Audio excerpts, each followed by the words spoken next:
Megasini, greetings. Thank you for joining us this evening. Our topic today in this short video is who really owns the Port of Assab. From the offset, let me extend my best wishes for the year 2026. I pray and I hope this is the year the long suffering of Eritrean people finally comes to an end.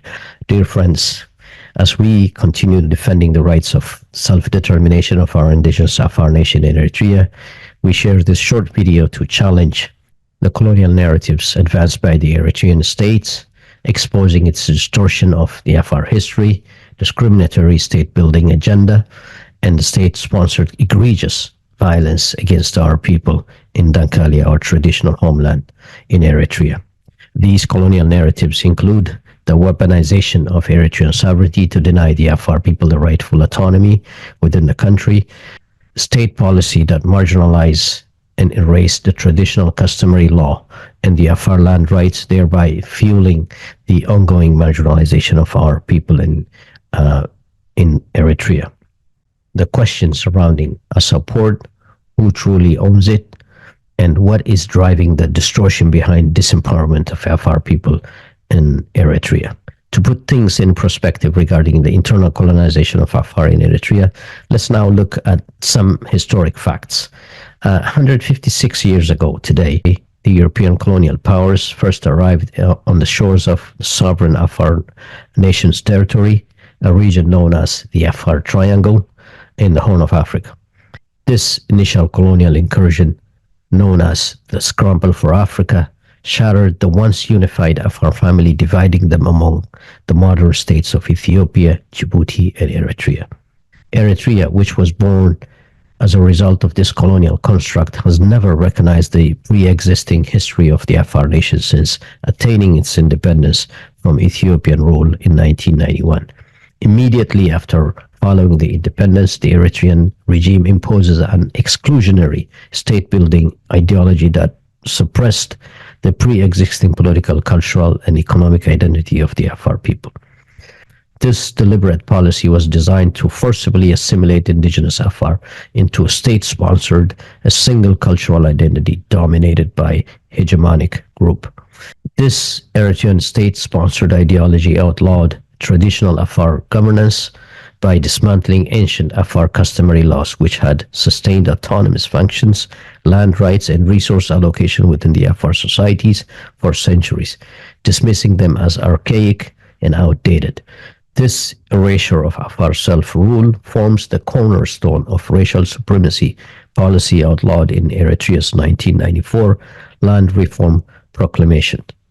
This legislation facilitated the confiscation and nationalization of ancestral Afar lands, private properties, and natural resources, thereby depriving indigenous Afar of their traditional land rights and enforcing top-down control from Asmara. The government continues its resource extraction policy, dispossessing the Afar through uncompensated community evictions while selling Afar resources such as Parash mine and strategic coastal properties, and signing multi-million-dollar deals with multinational corporations to exploit Afar wealth. These policies have destroyed Afar livelihood, particularly in Dankalia's coastal region, preventing traditional economies like fishing, salt mining, and cross-border trade, and perpetuating a colonial-style marginalization and endemic poverty among the Afar people. As representatives of Afar Nation, our organization has presented the Afar case to the United Nations. Special rapporteurs on the human rights, situation of human rights in Eritrea have examined these claims and determined that the ethnic persecution of Afar constitutes grave human rights violation and constitutes crimes against humanity, underscoring that the Afar rank among Eritrea's most disenfranchised communities enduring decades of systematic discrimination. Subsequently, Eritrea has been condemned by virtually all United Nations human rights mechanisms, as well as indigenous rights organizations, Human Rights Watch, Amnesty International, and the United Nations Human Rights Council. Aside from its egregious violence against the Afar, another colonial playbook the Eritrean state uses to disempower our nation is distorting the sacrifice paid by our founding fathers during the European colonial era. Despite our unparalleled history in the region, The regime portrays the Afar as a tiny minority with an obscure past. In reality, the Afar maintained a millennia-old tradition of independent governance over their territories in the Afar Triangle. This sovereignty was formally organized across the region under prominent Afar sultanates Rahaita and Biru in Eritrea, Tajora and Gobad in Djibouti, and Ausa sultanates in Ethiopia. These Afar governing entities signed treaties, peace agreements, and mutual recognition with various Abyssinian kings and external powers, including the 15th century Ottoman Empire and the 16th century Egyptians and Italians and the French, all of whom undoubtedly acknowledged the Afar as a rightful owners and authorities within the triangle. Initially, the Afar and European colonial powers shared a mutual understanding, but Italians and the French forces later violated agreements with the Afar rulers and encroached deeper into Afar territories without the Afar consent. These violations triggered fierce Afar resistance, particularly in Garifo, where the Afar Sultan of Biru opposed fascist Italian expansion into the Afar hinterlands, sparking a protracted conflict spanning over 35 years that claimed countless Afar lives, including the murder of young Sultan Yassin Haisama in 1931. Similarly, the Afar resistance against the French colonial forces in modern-day Djibouti was led by Sultan Laoita of Gobad, who fought back against colonial encroachment and taken captive and died in prison in the French colony of Madagascar. To this day, the remains of these heroic Afar warriors have yet to be recovered from the colonial battlefield. Undeniable testament to profound sacrifice made by our Afar heroes, sacrifice that Eritrea deliberately disregards and refuses to honor, perpetuating colonial distortion of Afar history in the region. To this day, Eritrea actively denies Afar children knowledge of their ancestors' sacrifice against the European colonial invaders, thereby perpetuating erasure of Afar indigenous identity. So let's now address the question of Assab. Who truly owns Port of Assab? What are the colonial distortion propagated by both Ethiopian and Eritrean historians who falsely claim that the Afar sold ownership of Afar territory? To set the record straight, let us recount the true history of Assab as told by indigenous elders. First, the name Assab derives from the indigenous Afar word Asabuya, meaning red water source or red oasis. This signifies the presence of fresh water in the area otherwise known as desert or arid region. Contrary to what prevailing contemporary narratives would have you believe, the history of Assab did not start with the arrival of Italian colonization. According to the Afar historian, the port of Assab served as a pre-colonial trade hub for the Afar people. Camel caravans carried local goods such as animal hide, salt, and charcoal, and livestock across the Red Sea to Arabia, particularly to Yemen and Saudi Arabia, a trade tradition dating back to ancient Egypt. The coastal territory surrounding the port of Assab was the private property of an indigenous Afar tribe called the Ankala. As was the case in other coastal areas like Rahaita, Obok, Tajora, the Afar Sultanate signed not one but multiple lease agreements with the colonial powers such as the French and the Italian forces after Europeans arrived on our shores.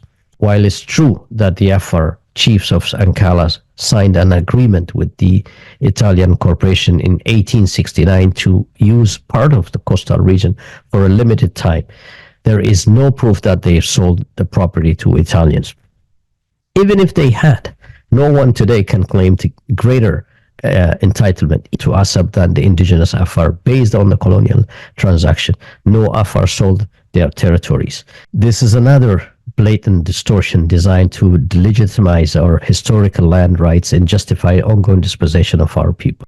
As mentioned earlier, Italian forces pushed their way into the Afar hinterland without the consent of the Afar people, establishing Italy's first colonial foothold in 1882 before colonizing the rest of Eritrea in 1889.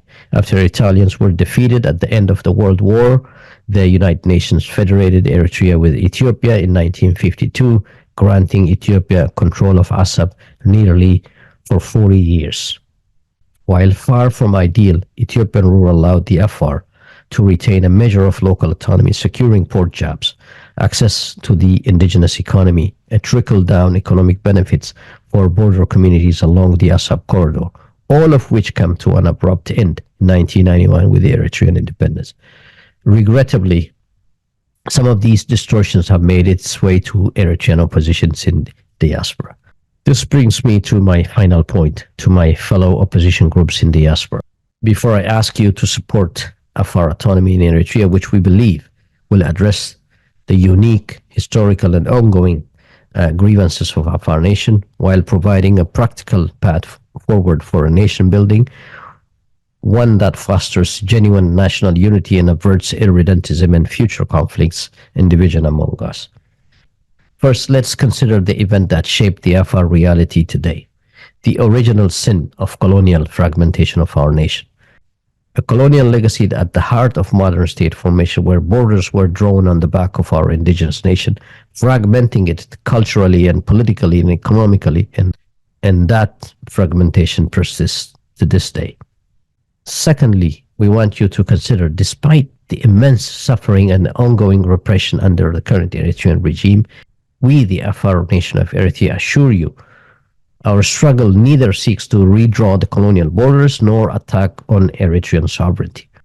Many of you may remember that in the early stages of liberation struggle against Ethiopia, a central issue fueling the resistance was the forced imposition of Amharic language and culture on Eritrean communities who viewed it as a colonial tool of assimilation over Tigrinya-speaking culture. 35 years after gaining independence from Ethiopia, indigenous Afar communities view the Eritrean regime's state-building policies as assimilationist colonial enforcement attacking their culture, their economic and political identity. The Hadehizbi, Hadelibi doctrine imposing a dominant Tigrinya identity, echoing Ethiopia's imposition of Amharic on your families. Regrettably, some of the elements within the opposition have adopted Eritrea's state-building agenda and the misleading colonial distortions. They either downplay Afar grievances or deny the Afar legitimate rights to land ownership, including the Port of Assab, by treating the Afar territory as no man's land, free for all to claim. For example, if Bahar Dar is regarded as traditional homeland and integral capital of Amhara nation, and similarly the highlands of Asmara is in Hamasin is an integral capital of Tigrinya nation, then there is no justification for denying the Afar nation its right to internal self-determination, recognizing Assab as a legitimate sovereign territory integral to the future aspirations of Afar nation in Eritrea. Dankalia and the Port of Assab is indisputably belongs to the Afar nation. Their enduring traditional governance and autonomy stems from pre-colonial sovereignty over Dankalia, marked by centuries of sacrifice defending the territory and the Afar Sultanate's rule long before the modern states emerged. Supporting Afar autonomy in Dankalia within Eritrea does not undermine the country's state-building aspirations whatsoever. On the contrary, it advanced the sovereignty and the unity of diverse nations like Eritrea. The Afar aspirations for internal autonomy is supported by international law and democracies around the world. Recognizing special autonomy for Afar in Dankalia is not a concession or division. It is the essential cornerstone for genuine nation building, rectifying historical grievances, forging a federal Eritrea where power is shared among thriving, diverse cultures, and recognizing Eritrea's long-suffering population, rather than the PFDJ-style domination by a single entity. Furthermore, the Afar autonomy will address the Ethiopian challenge, which many Eritreans view as the elephant in the room. Ethiopia's pursuit to access the Red Sea coast, especially through the Port of Assab.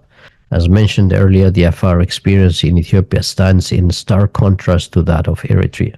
The Afar in Ethiopia enjoy internal autonomy and self-government, which those in Eritrea are denied. They control their political, cultural, economic sovereignty within Ethiopian constitution. Many of our refugees who fled Eritrea as a result of persecution now call the Afar regional state in Ethiopia a home away from home.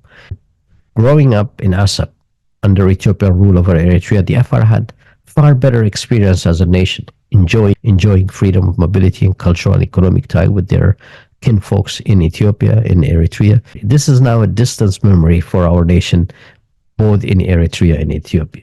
Afar autonomy in Eritrea would ensure Ethiopia's port access via Afar-led authorities on both sides, enabling effective oversight while advancing trade, investment, cross-border economies, and cultural ties, and people-to-people ties between Ethiopia and Eritrea, forging a pathway to shared prosperity. This people-centered strategy contrasts with the government-driven initiatives that typically overlooks local communities' interests and priorities. This approach would include economic partnership addressing Ethiopia's critical need for reliable Red Sea access to meet its growing population's demand, while ensuring Eritrea's concern regarding sovereignty and respect for its territorial integrity and traditional borders. The Afar Nation brings a wealth of invaluable experience and has defended Eritrea's sovereignty long before Eritrea was ever conceived as a state. The Eritrean State must respect and protect the rightful inheritance of indigenous communities whose ancestral land are on both sides of the Eritrea-Ethiopia border. In conclusion, Eritrea is now a member state of the United Nations. Its sovereignty is irreversible, yet the stark reality is that Eritrea is a failed state, where the regime change is inevitable. We can all agree that the struggle for independence was hijacked by the PFDJ elites, but Eritrea's power structure is not only undemocratic, but it is also unsustainable for the future state building. From our perspective, achieving regime change in Eritrea is insufficient without fundamental restructuring of the state governance system. This must ensure decentralization of power among Eritrea's multinational, multi-ethnic population, including the power sharing that address the marginalization of indigenous nations, the country's complex geopolitical reality, and its failed state policies. The current tyrannical regime under Isaias Afwerki has not only suppressed democracy, but also perpetuated injustice unprecedented in our history. For the Afar people, the state policies manifest in this persistent, endemic marginalization and existential threat to Afar identity, a cultural, economic livelihood extending far beyond the colonial era. Such crimes cannot be tolerated in 2026. We urge you, as fellow member of opposition, to join us in affirming the Afar Nation's enduring tradition of self-governance and autonomy over our ancestral lands in Dankalia. This endorsement of Afar autonomy goes beyond closing the dark chapter of the colonial legacy and delivering historical justice. It is vital for enhancing the lives of millions of Eritreans and others across the region, thereby promoting security and prosperity for all. I want to thank you for listening. I look forward to working with you to free all of our suffering people in Eritrea.